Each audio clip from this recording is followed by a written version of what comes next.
Cool. All right. Well, thanks everybody. Yeah, excited to be here. I'm Patrick from Commonware. We work on a bunch of open source primitives for building blockchains or applications in this space. Roberta, who you called on earlier, is working at Commonware with us, so it's been a lot of fun. But yeah, I was talking to the folks here, and they gave me an opportunity to share some of the work we're doing right now, and hoping to release in the next week or so. So you're seeing a live demo preview of some cool stuff, we think. A few weeks ago, we released something called Alto, which is a consensus cluster demo we use for benchmarking the performance we've implemented called Threshold, basically a threshold variant of Simplex. You can check this out now on your browser if you want to. But the important thing here is what you may not realize is that we've been running a threshold VRF at the current view latency. So in a USA only cluster, that's about 80 milliseconds. And then on our global topology, that's about 200 milliseconds. VRFs are cool on their own. But what is super cooler is Timelock encryption. And Dan was here earlier. And if you make sure to say hi to Dan and thank him for BLS like I do every time I see him. There's some really cool stuff you can do if you have threshold BLS everywhere, in particular an integrated VRF into things. A few weeks ago, I took this screenshot while I was over there, put together an implementation of Timelock encryption that's you can use and connects to all of our consensus stuff. And I think it's really interesting for this crowd because of all the implications on private transactions, and you can run different sort of markets and such with encrypted bids.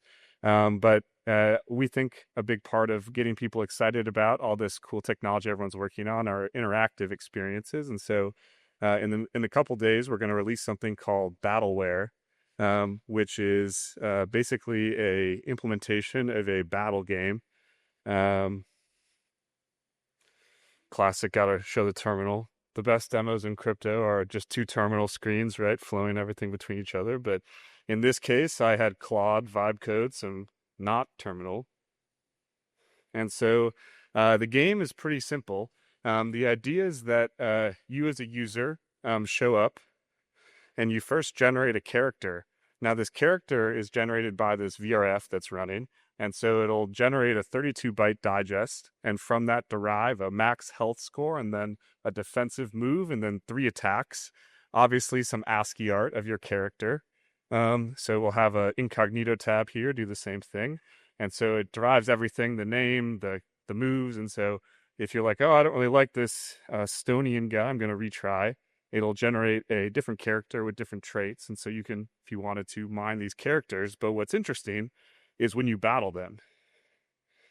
And so we use a VRF to first select the battle, so who's in it, of a set of a lobby, and then it creates a battle mode. And so when you want to basically perform a move, it does a Timelock encryption to this VRF. So you can see it does damage to the other opponent. And then when you lock, you can see who's locked. And so it lets you know they've locked, and then you can lock. So it's a binding Timelock encryption game.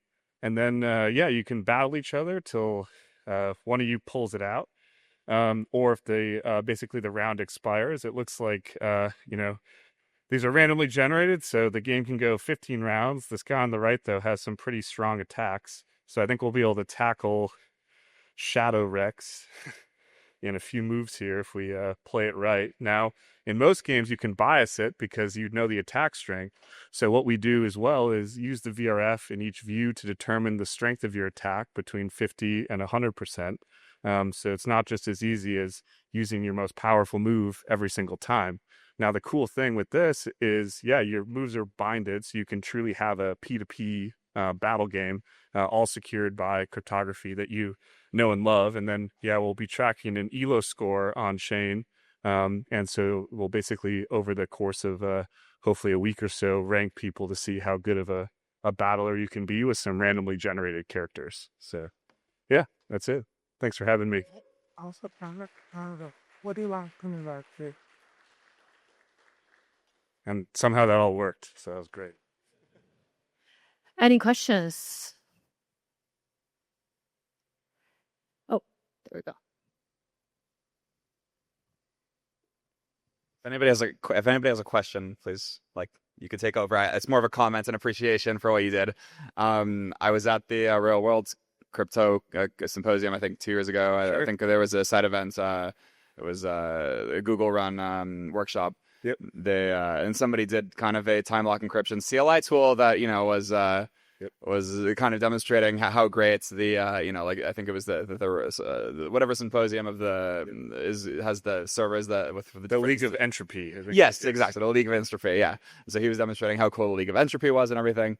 And recently, I thought about integrating time lock encryption into some validators and whatnot, but with vibe coding, it seems like you can make the experience of demonstrating cryptography so much more like visceral, because it's hard to really understand what it means for, oh well, you wait a little bit, then you can you can type in your CLI, oh now the files you can decrypt the file, it's not really super visceral, but when you see the countdown timer and it's great. Yeah, thank you. This was not the first iteration of this. Yeah, I was like, oh, it'd be cool to do like time capsules, and then kind of like a shelling coin prediction thing where you could predict stuff. And then the problem with the demo is like no one has anything at stake. So if it's any sort of like bidding thing, it's like you just max bid everything. Right. So I was, after a 3-hour conversation with Grok, actually, I eventually had a shell of this idea and then went from there. Yeah, that's amazing. Really good work. Thanks.